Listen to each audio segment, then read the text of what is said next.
Assalamualaikum warahmatullahi wabarakatuh. Bertemu lagi kita di dalam kelas Pendidikan Islam bersama saya Ustaz Mahyudi.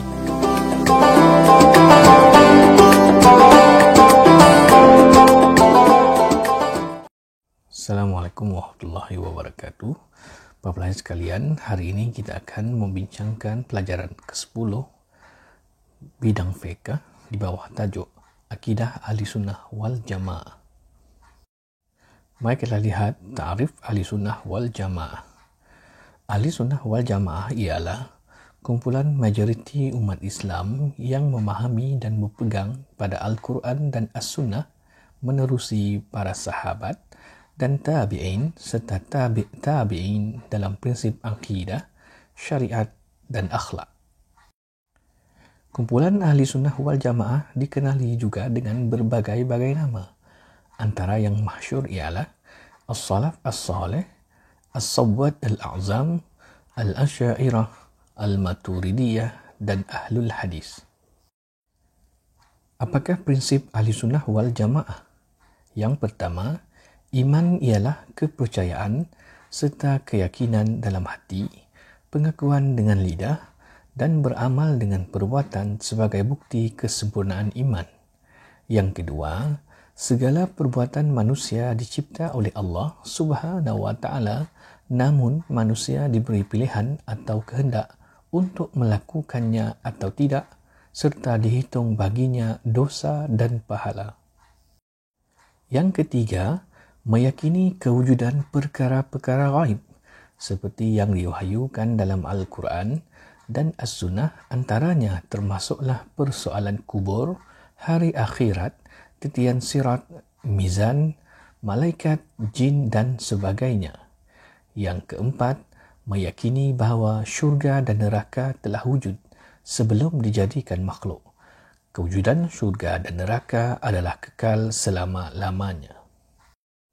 Yang kelima, syafaat Rasulullah SAW adalah dengan izin Tuhannya, termasuklah syafaat baginda untuk pelaku dosa besar kerana mereka masih dikira beriman. Yang keenam, perutusan para nabi dan rasul adalah harus bagi Allah Subhanahu wa taala dan merupakan rahmat Allah kepada manusia. Para pelajar sekalian, mari kita lihat antara aliran yang bertentangan dengan Ahlussunnah wal Jamaah. Antaranya ialah Syiah, Khawarij dan Mu'tazilah. Mari kita lihat dahulu sejarah Syiah. Syiah ialah kumpulan yang menuntut supaya Sayyidina Ali bin Abu Talib radhiyallahu anhu dilantik sebagai khalifah selepas Rasulullah SAW dan berkeyakinan bahawa hanya Ahlul Bait sahaja yang lebih layak memegang jawatan khalifah. Antara prinsip utama Syiah ialah yang pertama, meyakini bahawa al-imamah merupakan rukun agama dan telah ditentukan oleh Allah Subhanahu wa taala melalui lisan rasulnya secara nas. Yang kedua, meyakini bahawa imam-imam adalah maksum, iaitu terpelihara daripada dosa kecil dan besar.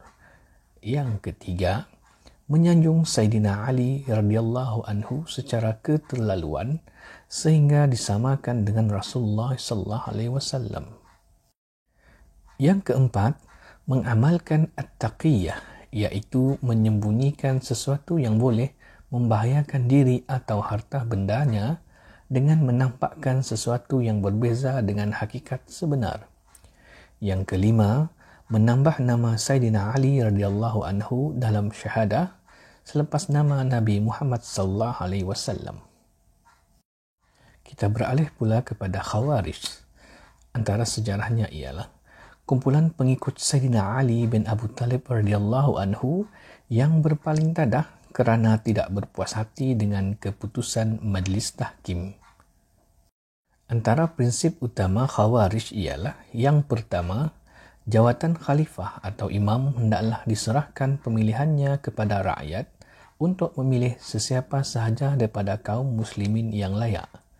Yang kedua, menyatakan bahawa Sayyidina Ali radhiyallahu anhu telah melakukan dosa besar serta kufur kerana bersetuju mengadakan majlis tahkim.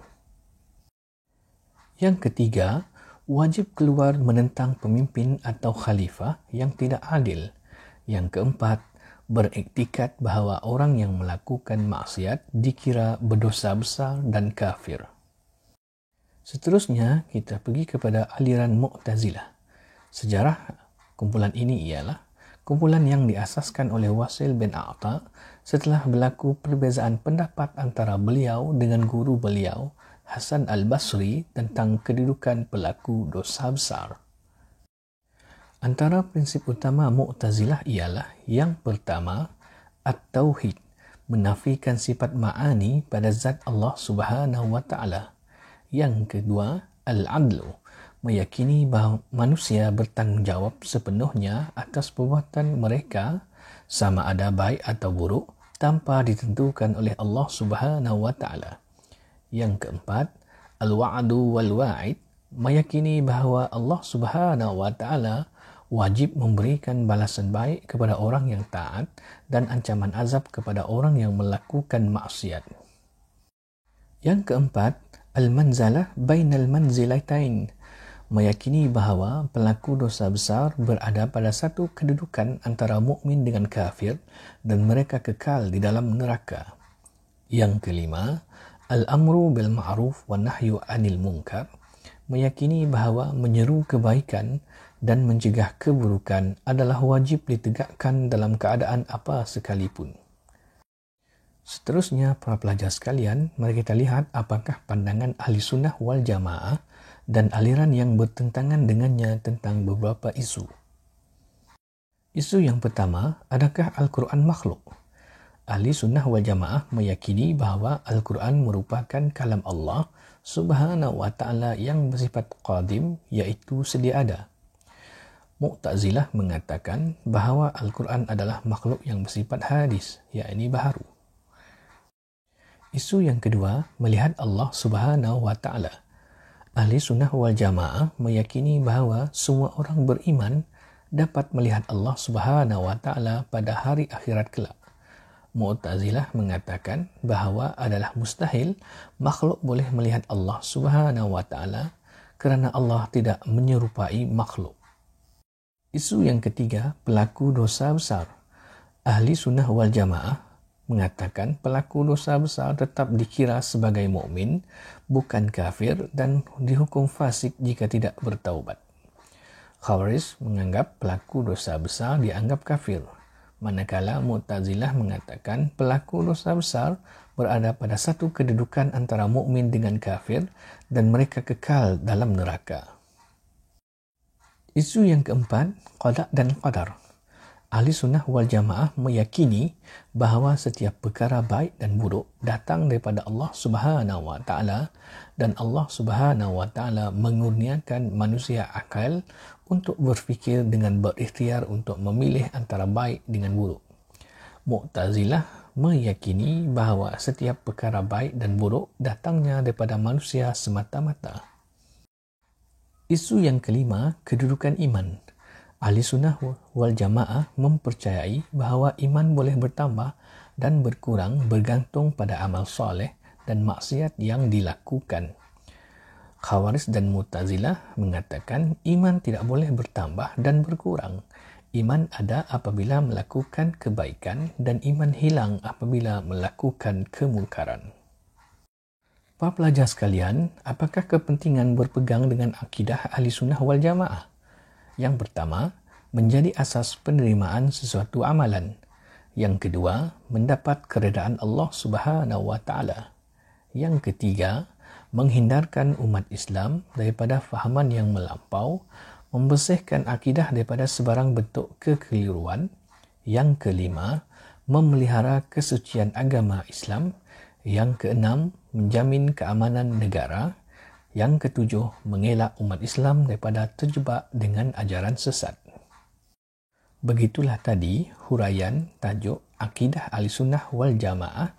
Sekian dan selamat mengulang kaji. Assalamualaikum warahmatullahi wabarakatuh.